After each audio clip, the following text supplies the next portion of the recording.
Hola, hola, hola, muy buenas tardes, soy Lautaro Palacín y estamos en un nuevo video tutorial de programación. En esta ocasión vamos a ver los conceptos básicos que se deben tener en cuenta a la hora de programar orientado a objetos. Vamos a ver los conceptos de clase, los conceptos de objeto, los conceptos de atracción, de herencia y polimorfismo. Pero antes que todo vamos a ver brevemente lo que es la programación orientada a objetos.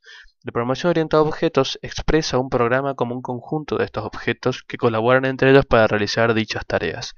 Esto permite hacer los programas y módulos más fáciles de escribir, más fáciles de mantener, de reutilizar y volver a utilizar. Bien, entonces, ¿qué es una clase? Una clase es una agrupación de datos, de variables, campos, atributos y de funciones, un conjunto de funciones que se operan sobre estos atributos, estas variables. La definición de una clase se realiza de la siguiente forma. La visibilidad que va a tener esta clase respecto a las demás clases, ya lo vamos a explicar más profundamente los distintos tipos de visibilidad. La palabra class, que hace referencia a que esto que estamos creando es una clase, y el nombre de dicha clase. Las características importantes de una clase. Todas las variables y funciones deben pertenecer a una clase. No hay variables y funciones globales, es decir, que todo debe estar contenido dentro de una clase. Si una clase deriva de otra, extend hereda todas sus variables y métodos. Ya lo vamos a ver en el concepto de herencia más adelante. Los métodos de una clase pueden referirse de modo global al objeto de esa clase al que se le aplican por medio de la referencia this. Ya vamos a ver más adelante que usando la palabra this hacemos referencia justamente al objeto que estamos tratando. Por eso es esto, queremos hacerle a esto un método específico. Y luego las clases se pueden agrupar en package, introduciendo en la primera línea del fichero package y el nombre de ese package. Es decir, que podemos estar en una clase y heredar un paquete de clases. Entonces vamos a tener herencia, vamos a verlo más adelante. ¿Qué es un objeto? Un objeto es una entidad que tiene atributos y un comportamiento, bien, variables y funciones bien definidas. Los objetos en programación se usan para modelar objetos o entidades del mundo real. Después de declarar una clase, pueden crearse cualquier número de objetos de esa clase, y a eso se le dice que se instancian objetos de esa clase. Bien, ¿qué es la abstracción? Expresa las características esenciales de un objeto, las cuales distinguen al objeto de los demás.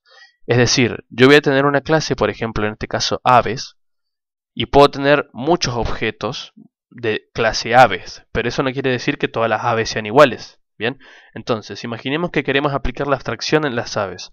El objeto sería el pájaro, y sus características, por ejemplo, serían pico, alas, plumas, patas. ¿Qué quiere decir esto? Que puedo tener la clase aves, puedo crear un objeto que sea pájaro, que se va a diferenciar de un objeto que sea águila, por ejemplo, o distintos tipos de aves. Bien, no quiere decir que todos los objetos que estén dentro de la clase aves van a ser iguales. Cada objeto va a tener su diferencia y, bueno, a esto se le llama la abstracción de objetos. Bien. Luego, ¿qué es la herencia? Acá vamos a lo que hablaba recién. La herencia se puede construir una clase a partir de otra mediante el mecanismo de la herencia. Bien, para indicar que una clase deriva de otra se utiliza la palabra extend, como por ejemplo, tenemos nuestra clase que estamos definiendo en este caso, le vamos a poner el nombre de nuestra clase y vamos a decir que extiende de la clase geometría.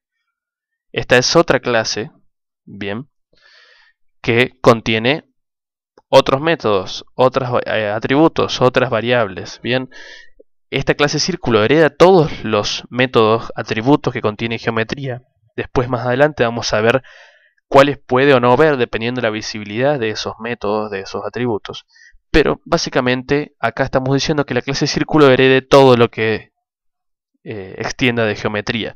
Es decir, que círculo es hijo de geometría. Por ejemplo, lo podemos ver en esta imagen. Tenemos la clase vehículo, bien, que vehículo contiene, por ejemplo, métodos como moverse, frenar, bien. Entonces nosotros después creamos una clase coche, o una clase moto, o una clase bus, que extienda de vehículo para que justamente no tengamos que definir ese método en cada uno, sino que le herede del padre y ya el método frenar, el método doblar, lo contenga el padre. Simplemente lo tengamos que redefinir, a eso se le llama el polimorfismo, lo tengamos que redefinir en la clase que estamos justamente heredando los atributos del padre, es decir, en el hijo, y hacer específicamente lo que queremos en esa clase, pero no hace falta crear dicho método porque ya lo tiene mi padre, ¿bien? Cuando una clase deriva, extiende otra, hereda todas sus variables y métodos, es lo que estaba diciendo. Estas funciones y variables métodos pueden ser redefinidas en la clase derivada. Ya van a ver eso, se llama polimorfismo. En cierta forma, es como si la subclase, la clase derivada, contuviera el objeto de la superclase, es decir, coche contiene vehículo. Y en realidad se amplía porque contiene todos los métodos que contiene vehículo, coche contiene todos los métodos que contiene su padre, y además se pueden agregar más métodos en dicha clase. Bien. Java no permite múltiples niveles de herencia, pero no permite que una clase derive de varias. Es decir, que no es posible la herencia múltiple. Bien, el polimorfismo, por último. Hagamos de cuenta que tenemos una interfaz. ¿Qué es una interfaz? Una interfaz es un conjunto de métodos, funciones, que solo contienen el prototipo de la función, es decir, que no contienen la definición, simplemente el nombre y los parámetros. Bien, todas las clases que implementen dicha interfaz, o sea que una clase puede implementar una interfaz, deberá esa clase definir todos los métodos que la interfaz contiene. Por más que no se usen, debe al menos nombrarlos, porque es obligatorio de Java, se podría decir. Bien, después, supongamos que tenemos dos clases, círculo y rectángulo, donde ambas implementan esta interfaz. A esta interfaz le vamos a poner dibujable, por ejemplo, y esta interfaz contiene el método dibujar, que no está definido, es decir, que no explica cómo dibujar, simplemente hacemos que estas dos clases la implementen en esta interfaz y contengan el método dibujar, pero no sepan para qué, hasta que nosotros lo definamos, ¿bien?